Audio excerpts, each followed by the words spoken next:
प्रकार के आंसू इस दौरान हम लोगों ने देखे हैं। एनीवे, हाँ, ऑनरेबल मिनिस्टर श्री किरण रिजिजू जी जी जी, एक प्रयास से पहले, एक प्रयास के बाद। I thought I may not require to make a quick intervention because the issue which we are discussing under Rule 193 on the situation in Ukraine arising out of a military conflict between Russia and Ukraine, as honourable members have raised certain important questions, they sought clarifications, and our Minister for Foreign Affairs will respond it appropriately. And foreign policy is very, very serious. That is why, as a member of this House and as a part of the Cabinet, I will not make any statement about the policy and other issues which my colleague Jaishankar ji will respond. But there are certain points which I feel I must speak because during the discussion and outside the House also, many issues are being raised, which were not necessary at all. जैसे हमारा अभी एक साथी ने भी कुछ बातें ऐसे बोल के चले गए जिसको कहना ही नहीं चाहिए था, कोई जरूरत भी नहीं है। और फॉरेन पॉलिसी इतना सीरियस मैटर है। शशि थरूर जी ने कुछ बातें अपने बोल गई, मनीष तिवारी जी ने भी, दोनों कांग्रेस के हैं, दोनों ने बोले, थोड़ा अलग अलग लाइन बोले। अगर इसको अब बाहर चले जाएंगे तो बोलेंगे कि ये कांग्रेस ने ऐसा बोला है, तो कांग्रेस का पॉलिसी लगने लगेगा। इसलिए सरकार में भी हम कुछ बोलेंगे तो लगेगा कि ये सरकार का पॉलिसी है।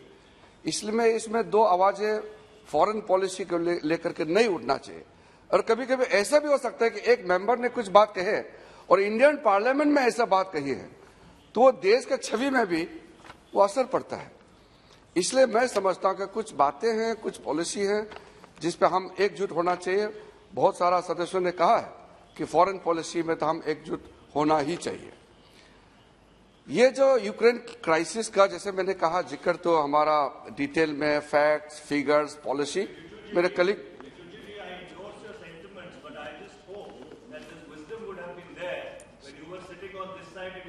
Now you listen to me.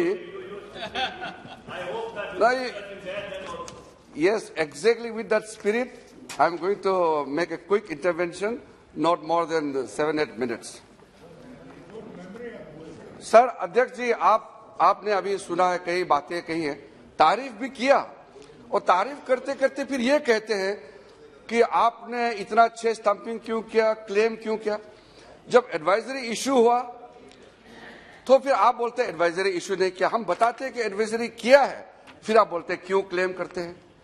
फिर बोलते हैं कि सरकार वहां जाता नहीं, मंत्री जाता नहीं, मिलते नहीं बच्चों से, किसी को नहीं भेजा। फिर जब भेजते थे फिर बोलता है कि आप फिर दिखाता क्यों है, फिर चेस्ट थम्पिंग क्यों करते। अरे तो करे तो क्या करे, नहीं करे तो भी आप पूरा आपत्ति इसमें उठाते हैं, करे तो भी आपको तकलीफ होता है। तो इसलिए आप लोगों को मैं बहुत ही विनम्रता पूर्वक से मैं कहना चाहता हूं कि इस तरह का लड़ाई का सिचुएशन में, लड़ाई जैसे हालत में सरकार जो भी करता है वो देश के लिए करता है और सबको उस समय तक तो कम से कम मौन व्रत रखना चाहिए। जब ऑपरेशन खत्म होगा, राजनीति करने का समय होता है और आपने ऑपरेशन समय में ये नहीं किया था, ये करना चाहिए था, उस समय बाद में हम लोग जिक्र कर सकते हैं। लेकिन जब ऑपरेशन चल रहे हैं उस समय में भी यहाँ दुनिया भर का बातें जो है लिखी जा रही है। मैं एक बार जब वहां पहुंचे, ब्रतिस्लावा कोशिशे में थे और वहां एक छोटा सा एयरपोर्ट है सर, छोटा सा एयरपोर्ट है, वो नॉर्मली इंटरनेशनल ऑपरेशन वहां से होता नहीं है, वो सिर्फ इंडिया के लिए खोला गया। हम यहां से निकलने से पहले प्रधानमंत्री, वहां के प्रधानमंत्री से बात किया और एक एयरपोर्ट को हमारे लिए पूरा यूज करने का अनुमति दिया, हमको पूरा अंदर तक एक्सेस दिया। इतना वहां कर रहे, हमारा 24 घंटे वहां मिशन के लोग लगे हुए हैं। यहां आराम से किसी ने, मैं तो टाइम नहीं था लेकिन किसी ने दिखाया, एक स्टाफ ने दिखाया, सर ऐसा ऐसा आने से दुख लगता है। तो यहां से किसी ने क्या कि वो एम्बेसी के स्टाफ, इंडियन मिशन के डिप्लोमेट्स कुछ काम कर नहीं है, बच्चे को अपने आप छोड़ दिए मरने के लिए, कोई काम नहीं कर रहा है। वहां 24 घंटे रात दिन काम कर रहे हैं, खाना लेके खिला रहे हैं, रहने का व्यवस्था कर रहे हैं। और ऐसे समय में यहाँ बहुत ही रेस्पॉन्सिबल इस देश का पॉलिटिकल लीडर्स इस तरह का जो बातें करते हैं उससे कितना तकलीफ होता है। कुछ समय के लिए तो आप रुक सकते थे। मेरे पास में भी हजारों संख्या में SMS व्हाट्सएप आया, इसको उठा के लाइए, इसको लाइए, इसको लाइए। हमने कहा कि यहाँ ऐसे सिचुएशन में किसी को प्रायोरिटी दे करके आपको पहले एयरक्राफ्ट भेजेंगे, ऐसा नहीं है। वो व्यवस्था बनाया हुआ है और व्यवस्था के मुताबिक जितने भी आ रहे हैं, एक तो वो लड़ाई का माहौल है, उसमें जो पहले आएंगे उसी को भेजेंगे। कि किसी MP ने, किसी चीफ मिनिस्टर ने कह दिया इसलिए आपको पहले लाइन तोड़ के आगे भेजेंगे, ये तो सब नहीं कर सकते। तो इस हालत में everybody is Indian and every student is Indian student. तो सबको बराबर का हम लोग को तवज्जो देना था। और आप याद रखिए, यूक्रेन कोई छोटा मोटा देश नहीं है सर। यूरोप के अंदर में रशिया के बाद सबसे बड़ा देश यूक्रेन है। यूक्रेन इतना बड़ा साइज है और वहां लड़ाई का जो माहौल में हमारे जो लोग बच के आए, निकल के आए, किस परिस्थिति में आए, अब जरा उसको कल्पना कीजिए। ईस्टर्न यूक्रेन से वेस्टर्न तक आना, और वहां हम किसी यूक्रेनियन को कह भी नहीं सकते कि आप हमारा क्यों मदद नहीं कर रहे हैं। वो खुद अपने बचने में लगे हुए हैं या वो काउंटर ऑफेंसिव में लगे हुए हैं, सारा इमरजेंसी लगा हुआ है और इस हालात में सारा चल रहा है। और यहाँ आराम से कोई बोल देंगे कि क्यों स्टाफ नहीं भेजा। तो वहां हमारे कोई इंडिया का तो मिलिट्री ऑपरेशन तो नहीं चल रहे हैं, हमारे वहां जो सिविल स्टाफ है, एम्बेसी के लोग हैं, वो काम कर रहे हैं। और वो भी जो पूरा शेलिंग हो रहे हैं, फायरिंग हो रहे हैं, मिसाइल छोड़े जा रहे हैं। और ऐसे बीच में कितना मुश्किल में, जिसके लिए ट्रेन नहीं है, फिर भी हमारा डिप्लोमेट जो मिशन में जितना काम करने वाले हैं वो पूरा अपने जोखिम जान को डाल करके काम कर रहे थे। और इस समय सर, क्योंकि सर जब मैं अपने आंखों से जो देखा, और बॉर्डर एरिया में हमारे इंडियंस तो आ ही रहे थे और यूक्रेनियन लाखों में जा रहे थे। लाइन मैंने देखा, लाइन खत्म नहीं हो रहे थे, इतने लोग आ रहे थे, इतने लोग जा रहे थे। और इस बीच में हमारे भारत के भी लोग आ रहे थे। तो ऐसा हालत में ये सारा जो मैनेजमेंट करना सर, ये कोई आसान तो है नहीं।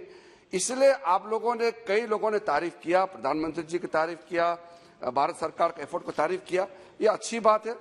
ये क्योंकि हम लोग इसको क्रेडिट लेने के लिए नहीं कह रहे हैं, ये तो हमारी ड्यूटी है। कोई भी सरकार होता ये करते हैं। और सर, हम वहां पहुंचने से पहले मैं हमारे कलीग जयशंकर जी को और उनके पूरे टीम को भी मैं अभिनंदन करना चाहता हूं। प्रधानमंत्री जी जो लगातार हम लोग के साथ में भी रिव्यू मीटिंग लिया जाने से पहले, और जब मैं वहां पहुंचे, मिशन के लोग, स्लोवाकिया में जब मैं था सर, वहां पेरिस के मिशन से, जिनेवा से, UN मिशन से, और वहां जर्मनी से और ब्रसेल से, सारे लोगों को एक्स्ट्रा लेकर के वहां लगा के रखा हुआ है जमीन पे, और रात दिन पूरे ड्यूटी काम कर रहे हैं। मैं सर आज इसी सदन में और जिक्र करना चाहता हूं, हमारे कितने स्टूडेंट्स जो यूक्रेन के जो बॉर्डर में पढ़ रहे थे, वो भी वॉलंटियर के रूप में काम कर रहे थे। और कई हमारे देश के लोग हैं जो वहाँ बिजनेस करते हैं और अलग अलग चीजों के लिए वहाँ जाते हैं या रह गए, वहाँ की नागरिकता भी प्राप्त कर चुके। कई लोग इंडियन ओरिजिन है, उन्होंने भी पूरा सेल्फलेसली घर से खाना बना के भी लेके आके हमारे लोगों को खिला रहे थे। मिशन में तो ये देश बड़े देश नहीं है, छोटे छोटे देश है, तो हमारे मिशन का साइज भी तो लिमिटेड है। तो इसलिए हाँ जी, हाँ, सबको, यूक्रेनियन को भी, और खास करके खैर यूक्रेनियन तो संख्या में बहुत ज्यादा थे। और क्योंकि यूक्रेनियन को छोड़ के हमारा देश के लोग काफी थे, और सर लगभग 23,000 के लोग जो वहां से निकले हैं, तो आप इमेजिन कीजिए, हमारा टेरिटरी नहीं है, वो किसी और का टेरिटरी है। पहले के जो ऑपरेशन होते थे उसमें हमारा कुछ लोग होते थे, अगर 500 को भी ऑपरेशन करके निकालना है, इवैक्यूएशन करना है, वो भी तो एक टफ जॉब होते हैं। लेकिन जब 20,000 23,000 का बात करते हैं, तो आप कल्पना कर सकते हैं, माइनस टेम्परेचर में बर्फ गिर रहा है, ऐसे समय में कोई एक कंबल भी दे दे, एक जैकेट भी दे दे, और एक चाय कप भी पिला दे, पानी पिला दे, तो वो कितना महान काम हो जाता है ऐसा परिस्थिति में सर। तो ये एक आदमी का काम नहीं होता है, उसमें कितने लोग उसमें एफर्ट डालते हैं। तो इसलिए सर मैं ज्यादा लंबा नहीं कहना चाहता हूं, लेकिन जो हमारे कुछ साथियों ने कुछ बातें टिप्पणी की है, मैं उसको करेक्ट करना चाहता हूं। यहाँ कोई सरकार क्रेडिट लेने के लिए काम नहीं कर रहा है, हमारा एक दायित्व है। प्रधानमंत्री जी ने इसलिए मंत्री लेवल को भेजा क्योंकि ये ऑपरेशन का स्केल बड़ा था। और सर, जैसे कि एक देश का राष्ट्रपति जाता है तो उस देश का प्रोटोकॉल में रेस्पॉन्ड भी उस हिसाब से करते हैं। अगर हम यहाँ से ज्वाइंट सेक्रेटरी भेजेंगे तो वहां भी रेस्पॉन्ड ज्वाइंट सेक्रेटरी ही करेंगे। ये एक अंतर्राष्ट्रीय का एक स्थापित प्रोटोकॉल है। जब मंत्री जाते हैं तो उनका रेस्पॉन्स उस स्तर पे होता है। ये एक सेट प्रोटोकॉल है। एक प्राइम मिनिस्टर का बराबर का दर्जा होता है। इसलिए मैं जब स्पेशल एनवॉय होकर के गए और वहां के प्रधानमंत्री मिस्टर एडवर्ड हेगर, जो स्लोवाकिया के प्रधानमंत्री, उनसे मैं जब मिला तो उन्होंने दो चीजें, काफी लंबा बात हुआ लेकिन दो चीज मैं बताना चाहता हूं। पहला तो ये कहा कि इंडिया का जो एफर्ट है, अपने देश के लोगों को जिस तरीके से आपके प्रधानमंत्री जी ने, आपके सरकार ने काम किया है, कोई और सरकार किसी और देश ने नहीं किया है। दूसरा, उन्होंने ये बात कही है कि ये बड़ा कॉन्फ्लिक्ट है, सब चिंतित है और आपके प्रधानमंत्री का बड़ा कद है, सब इज्जत करते हैं और इस वार को रोकने में आपके प्रधानमंत्री नरेंद्र मोदी जी बड़ा योगदान कर सकता है। आशा की नजर से हम लोग देखते हैं। ये उनका प्रधानमंत्री जी ने औपचारिक रूप से ऑफिशियली हमको कहा है।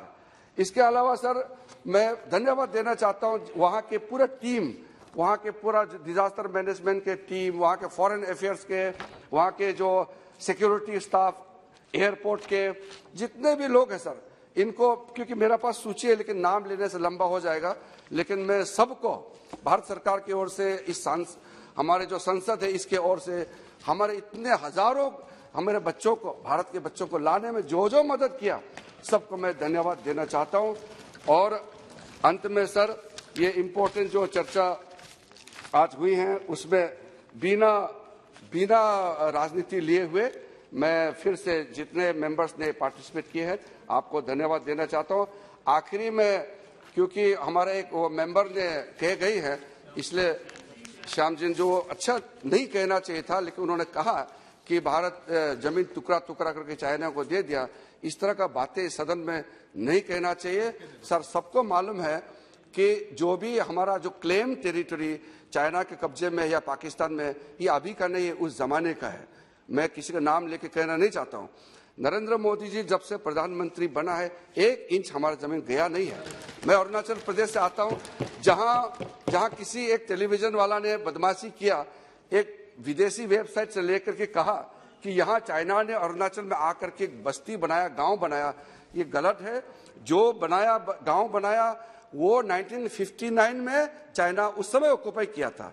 ये गलत, इस तरह का बातें करके देश को गुमराह नहीं करना चाहिए।